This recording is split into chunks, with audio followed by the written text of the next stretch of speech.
I find that the more we really just listen and try to gather information is how we can navigate some of the next steps and really actually focus on the behavior changes that are more impactful. We can't fix everything all at once, and or we also shouldn't assume that a certain way of eating is the way that everybody should be eating.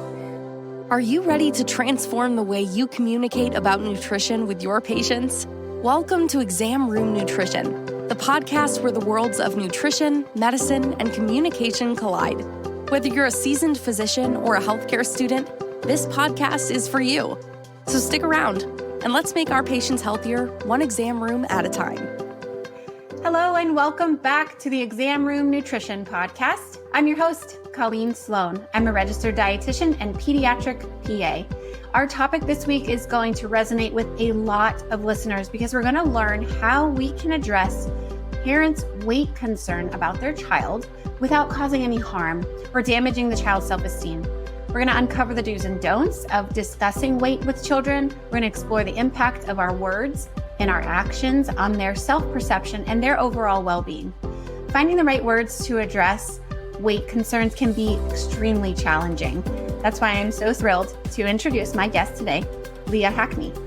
Leah is a pediatric registered dietitian in both the US and Canada, and she is also a specialist in pediatric nutrition. She works virtually with families all over the world to help them with infant feeding, picky eating, and raising kids to have a healthy relationship with food. I highly recommend you go over to her Instagram page. I follow her and learn so much from her at kids.nutritionist. So Leah, welcome to the show. Thank you so much for having me. Well, as a pediatric PA, I am very excited for our conversation today because this is a topic that I deal with on the daily.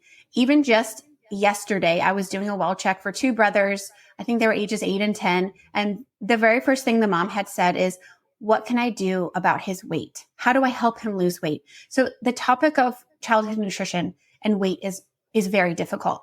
And it can feel very overwhelming because it's a really broad topic and we can go down so many different avenues with that. So today I really want to focus on how do we navigate the child's size and weight with the family. So we're going to take that situation that I was in as our scenario for today and learn from Leah about how we can use our words appropriately. So let's imagine we've got a child who's in the 95th percentile and the parent asks us, what do I do to help him lose weight? So Leah, where do we start? Because this can feel extremely overwhelming and there are so many different things we can say, but where do we start when the patients ask us this? Great question. My response will be similar for parents who are navigating this in the toddler years and or kind of the preteen, elementary school years and or the teen years. But there are going to be some nuances between how you would handle that depending on the child's age and development. But for example, for a 10-year-old, at 10, we have a lot more data that we've collected on their growth trends. So the first thing as a practitioner that I really encourage everyone to look at is the overall growth trends. And if you can get a growth history on what their growth charts have been like, that can be incredibly impactful on what decisions need to be made moving forward. So for example, if this child is above the 95th percentile for weight, the one thing I like to look at is where is their height? So if they're at the 95th percentile also for their height, this may be kind of where their body and their weight is naturally trending. They may be a larger stature.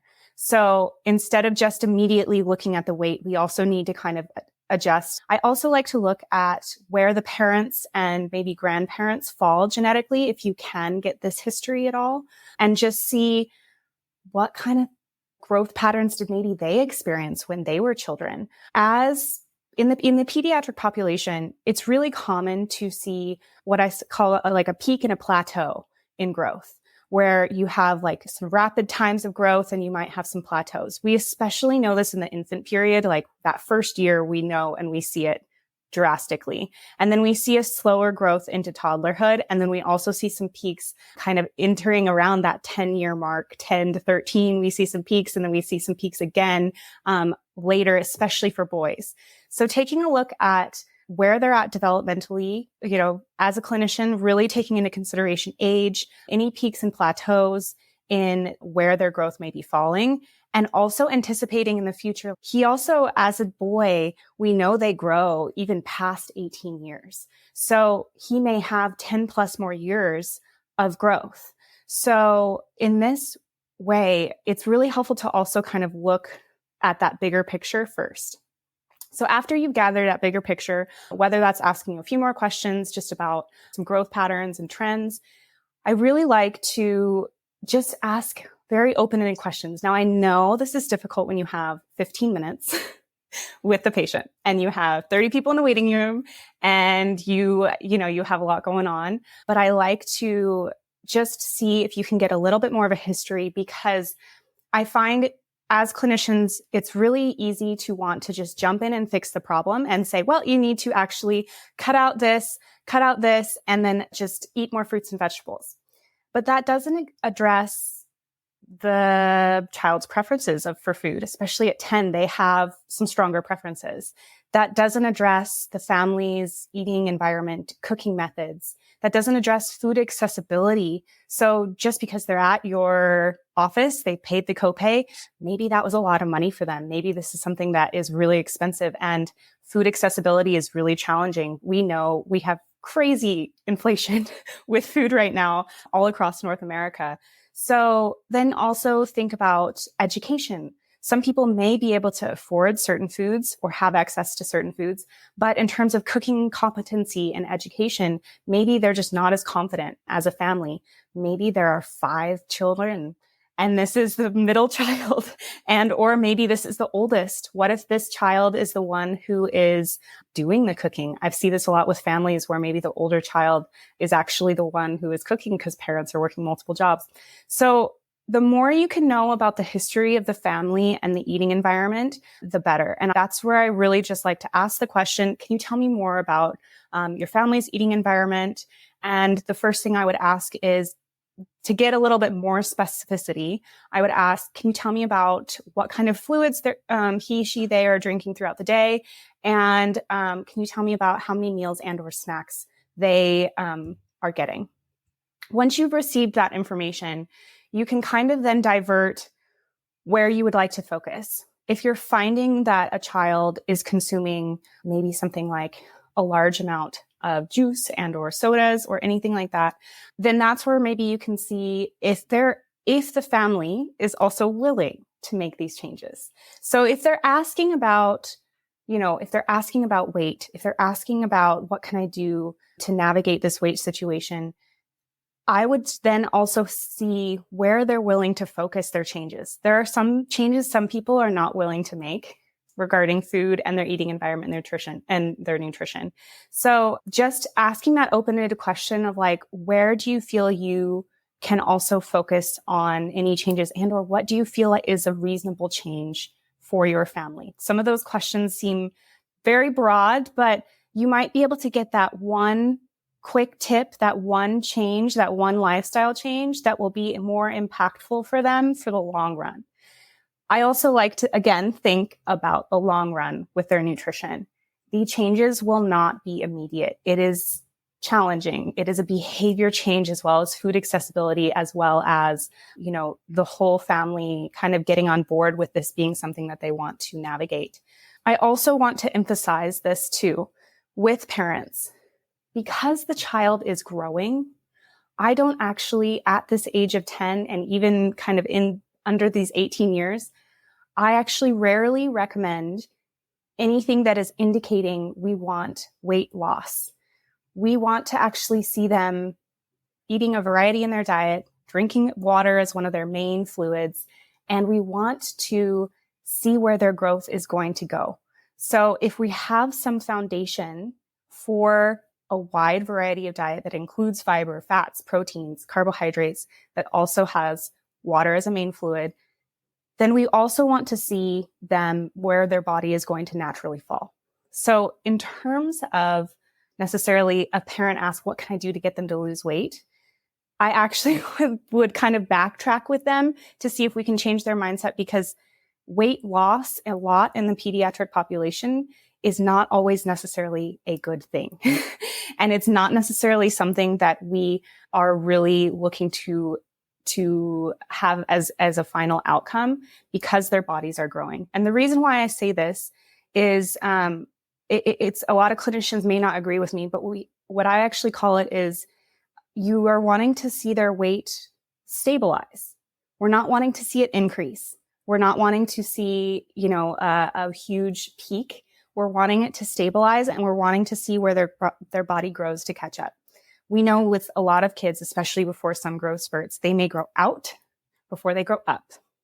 So in that sense, I would rather, as a pediatric dietitian, see their weight stabilize, and I would rather see the behavior changes to support longer term health and wellness versus a number falling up or down on a chart.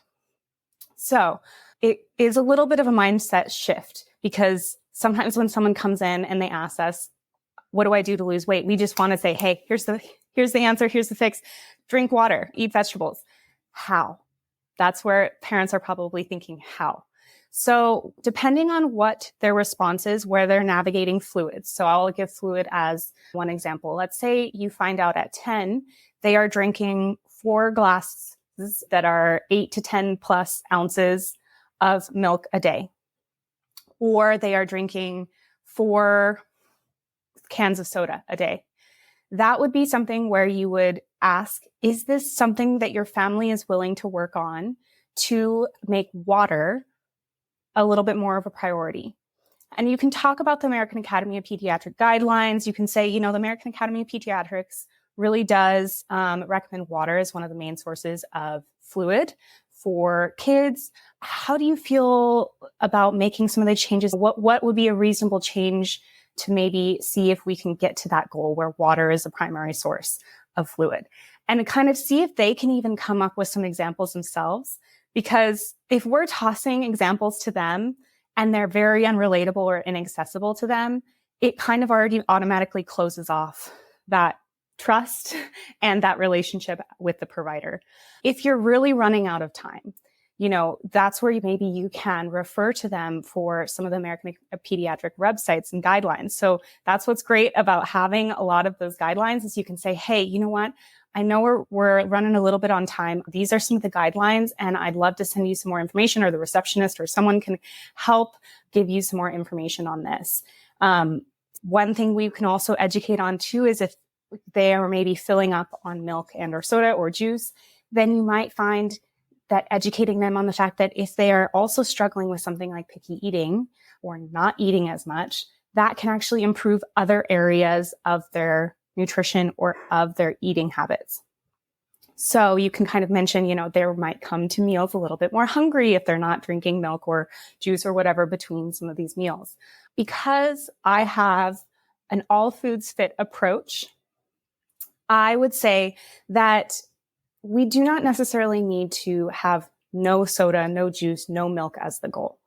We want to try to improve behavior change and improve wellness and add some more variety in their diet, not necessarily just restrict.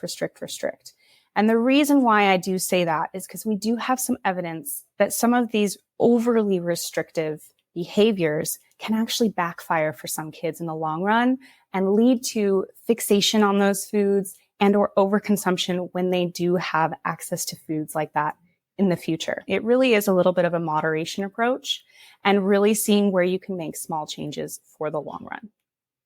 Now, if you are finding that you have someone, they're drinking water or that's their main source of hydration is something like water, then I would actually see, okay, where are some changes that we can make in the diet? I, again, have more of an approach where it's an add-in approach. So adding in those fruits and vegetables for fiber, for fullness and satiation, and also for, helping with things like constipation, bowel movements, etc. So in terms of what we can add, I think that's also helpful to see where the family is at nutritionally and what their eating environment is like. If you're finding that food insecurity is really a problem, then that's where you can actually refer to services that help with that.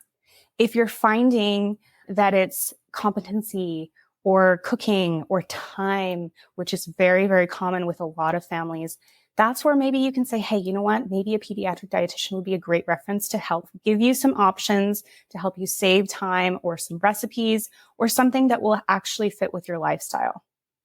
Because I find as practitioners, we don't have to be cooks and chefs. Like, that's my job, right? Like, we don't have to be cooks, chefs. We don't have to be thinking about that all the time. We really need to know, like, where our expertise is. And so if you're finding that time and recipes and competency around food is something that they're like having a barrier on, then that's a great reference for a pediatric dietitian.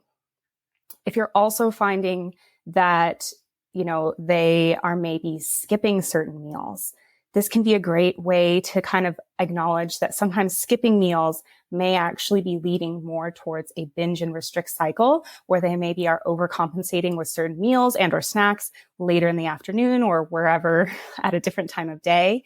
And that's where you can emphasize routine. And I like to call them eating windows or eating opportunities. You don't necessarily have to have a rigid at 11:30 or 12, we always eat until 12:15 or 12:30. It can be something that is fluid and flexible with your lifestyle, windows of opportunity for the child to eat. When that window is closed, it's okay to be done eating. And as a practitioner, I also encourage you, once you get a little bit of that eating history, ask a few deeper questions of, do you feel like this is a season in your life? Or do you feel like, how long has this been going on? That's always a question that you can't really go wrong with, because most people can kind of acknowledge, hey, I just had my first or my second or third or whatever baby. I now have a puppy. My preschooler is going into preschool, all these other things going on. And all of that extra life stuff comes up. And that's okay to acknowledge, hey, nutrition right now may not be the biggest priority in this season. And right now, feeding your child and making sure you are getting 3 meals a day and trying to drink water is going to be something that is the priority. And then we can work on behavior change for adding foods to their diet, 6 months, a year down the road.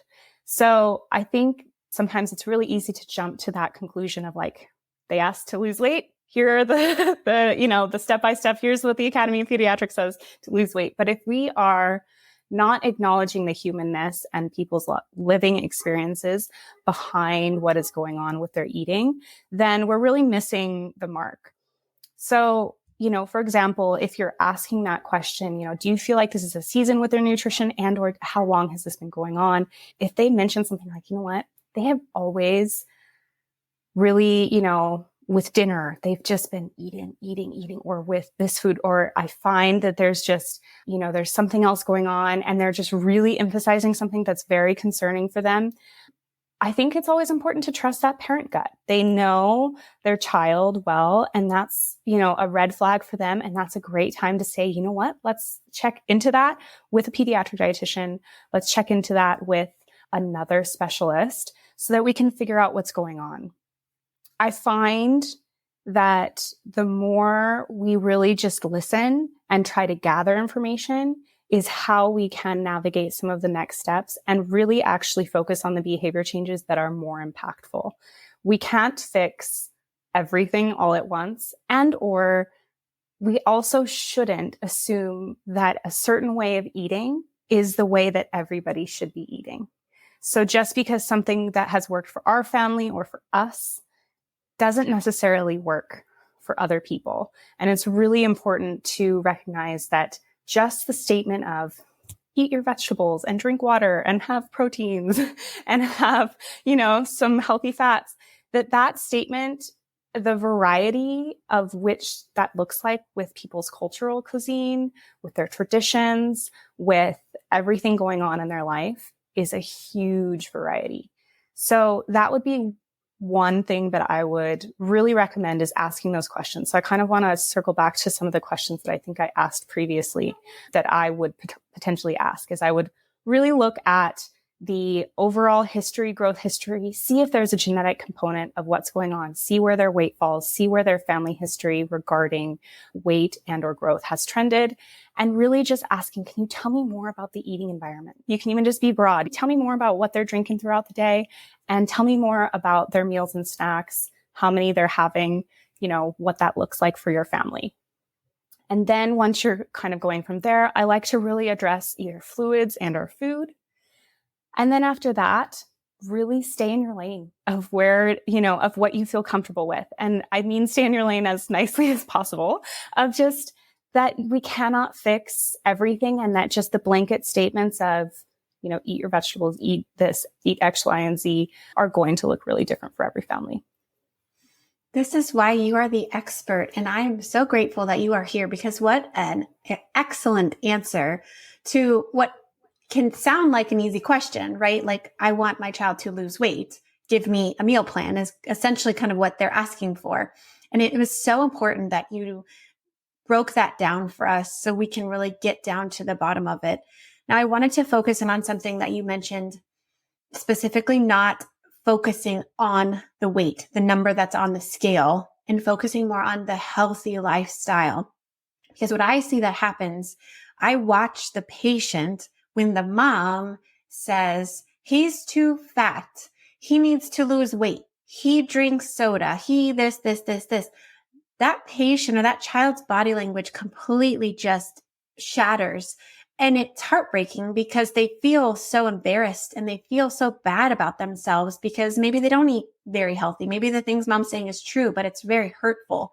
So how can we, as the clinician who's supposed to be that beacon of trust and hope and help for them, reframe the conversation as mom is sort of attacking their weight? How do we reframe that? And is it okay to maybe ask the patient, what do you think about that? Or do you want to work on eating a little bit healthier? And especially for the older kids, where it is their life, it is their body. How much autonomy can we give to that patient instead of directly asking the parent? Ooh, okay. I love this question. I'm so glad you brought this up. I'm going to break it up, my answer, and I'm going to address a few other age groups because I know that you'll come across this even with younger kids. So when we have kids who are maybe in the elementary school age for sure, and, I would even say the toddler years going into kind of the elementary school age, it's important to recognize that parents are the ones bringing the food into the house. And that's something, we can have loving boundaries around food as parents, but that's something to really educate the parents on. And I would actually work on educating the parents on something called the division of responsibility, where it's really up to the parent to provide a variety of foods when meals are occurring. And then it's actually up to the child to decide if they eat the foods that are offered and how much they eat of the foods offered. Before we're talking about weight, especially around a child who's older and maybe a little bit more aware of the conversation, I would really actually take that moment to pause.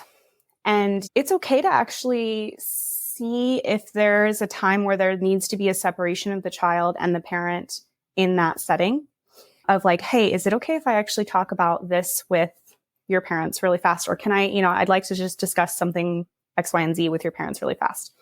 And actually see if it's even possible to have the child, sit outside the door or something where it's just a little bit less of this kind of we're talking about you situation, but also use your discretion on, is that going to feel isolating for the family? Like really just use your discretion. If you're finding that's not possible to talk about this without the child, then I would actually use fairly neutral language as much as possible. And I would actually see if it's possible to pull up the chart. I know a lot of people use EMR now. So if you're on the chart, I think it's possible to pull up the chart and just really kind of identify, this is where they're at for their growth. This is where they're looking at for their trends, and really talk about it slightly neutrally to the parents, and then kind of mention, this is where we're looking for what their body is going to do with their growth, and just explain that to parents. We're really trying to figure out where their body is going to fall with growth in a way that supports their wellness and health. I would kind of say something like that. And then move towards, if the parent is kind of shaming again, that's also a moment to kind of look at, tell me about where they're getting the foods from. And it's a little bit hard. It's a little bit of a hard question to ask, but, tell me more about who's buying the groceries. Tell me more about things like that, where it's a little bit of this moment of, okay, well, I am. Okay. So then how do you feel about, some of the food choices that are going on, and how do you feel about the options that are available in the house, and where do you find there might be some adjustments we can make or you would like to make? Some of those questions can be a little bit more neutral, a little bit more of kind of bringing people back to reality. And I also, as a clinician and as the practitioner, I would really advocate a little bit for your patient on, if the verbiage gets a little bit aggressive and or borderline really making you uncomfortable and or them uncomfortable, that's where it is okay to say, you know what, actually, how about I'd love to talk with X, Y, and Z just a little bit more about, and you can even say something unrelated to nutrition, wellness. You can even just get an excuse to get them alone, and then see if you can kind of really adjust the dynamic of where the conversation is flowing. I have found, especially when I worked in the eating disorder population, it's so easy for parents to, we want to feed the kids. It's our job, but also we can't micromanage that, because we know that does really backfire for us. So I find, especially with parents, it's helpful to kind of say, even though this might seem counterintuitive, let's see if we can navigate some of the situation without talking about the food or the meals or whatever exactly. Let's talk about the feeding environment and a place of connection, what's going on there. Because if, for example, the child is, consuming a certain number of snacks or foods or sodas or whatever it is, what parents and some people don't always realize is sometimes those are emotional eating responses to their environment. Sometimes we have some negativity. People are really, maybe it's anxiety. Maybe there are other things going on where the child is feeling like, well, I know I can control what goes in my body. So this is something that I am using as a way to compensate for certain emotions. Or, if we have a parent who is kind of nagging like that already in front of the office, that's where I think we really need to look at that feeding environment and then see if we can make some decisions on, you can't fix everything in that moment. So that might be something where a pediatric dietitian that you trust can really help navigate and change that dynamic. And when I see parents or situations like this, I do always like to advocate for the patient. And when they say, well, my child, they eat X, Y, and Z, I like to say, you know what, I can tell that this eating environment is just feeling really stressful for everyone. And in order to support so-and-so's relationship with food as well as their body and wellness for the long run, I would recommend that you might be able to navigate easy ways to support everyone's wellness and health by seeing a pediatric dietitian.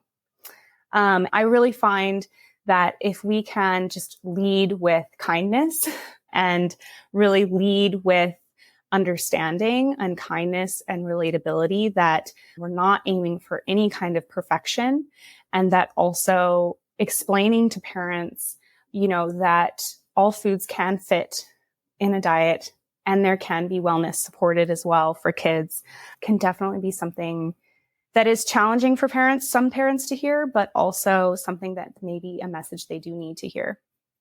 And I know that especially for those situations, if it's possible, really also knowing the red flags on if there is other eating environment issues, other pediatric feeding disorder issues, binge eating. If you're seeing kind of a binge and restrict cycle, if you're seeing some tendencies on those, that could be a whole other episode. But if you are really seeing some of these red flags and there's something in your gut, refer out, because in those 15 minutes, you won't be able to tackle it all, but you can advocate for your patient in a way that makes them feel more psychologically safe and physically safe to make some of these changes for their wellness. I absolutely love your approach that, as clinicians, we are to be their advocate. We aren't there to team up with mom and poke fun and maybe just make the situation worse, because we're not there in their home every hour of the day, watching what's brought in, watching where they're going to eat. So we don't know the nuances of their feeding environment. So just having that compassionate approach to ensuring that their psychological well-being is first and foremost healthy and appropriate before we even address the weight or the number on the scale. I think that's a really helpful approach in helping clinicians navigate this very difficult topic of weight in childhood. So Leah, I would love to have you back again, and we can probably dig into this a little bit deeper, maybe about some specifics on really some practical tips that maybe in that well-checked visit, the clinician can provide to the parents to help the patient get to more healthful eating and healthy behaviors with food. So thank you so much for your time. I can't give you this time back, and I'm so grateful for your experience and your expertise. And I know my listeners have gleaned significant information from you. So we look forward to the next time you can come on with us. Awesome. Thank you so much for having me. All right, guys, now it's time for my nutrition notes. In this section, I share my favorite top tips, an interesting quote, or a fascinating case that I've come across. So today I'm going to share with you a nutrition tip. So when discussing weight, as we've discussed during this episode, it is so important to not stigmatize or fat shame. And the worst thing that you can do as a clinician when you're discussing weight with whether it be a child or adult is using the language and calling them fat. That is extremely shaming. It's extremely demeaning, and it can cause significant negative impact later on in life and all throughout an individual's life. It actually oversimplifies health, because really we know that their weight isn't always the problem. The problem is their poor food choices and lack of exercise. This also demeans and devalues that individual, and it can foster some negative attitudes about themselves and likely about you as being a judgmental, harsh, or hurtful clinician. So at all costs, avoid calling any patient fat. And instead, why don't you compliment them on their hair or on their shoes, or admire some other characteristic or quality about them? All right, guys, that's it for today. If you found value to this, please like and subscribe to my channel. You can also follow me on Instagram at Exam Room Nutrition. If you would like to have any specific content or have any questions, go ahead and send me a message on Instagram. Well, let's continue to make our patients healthier, one exam room at a time.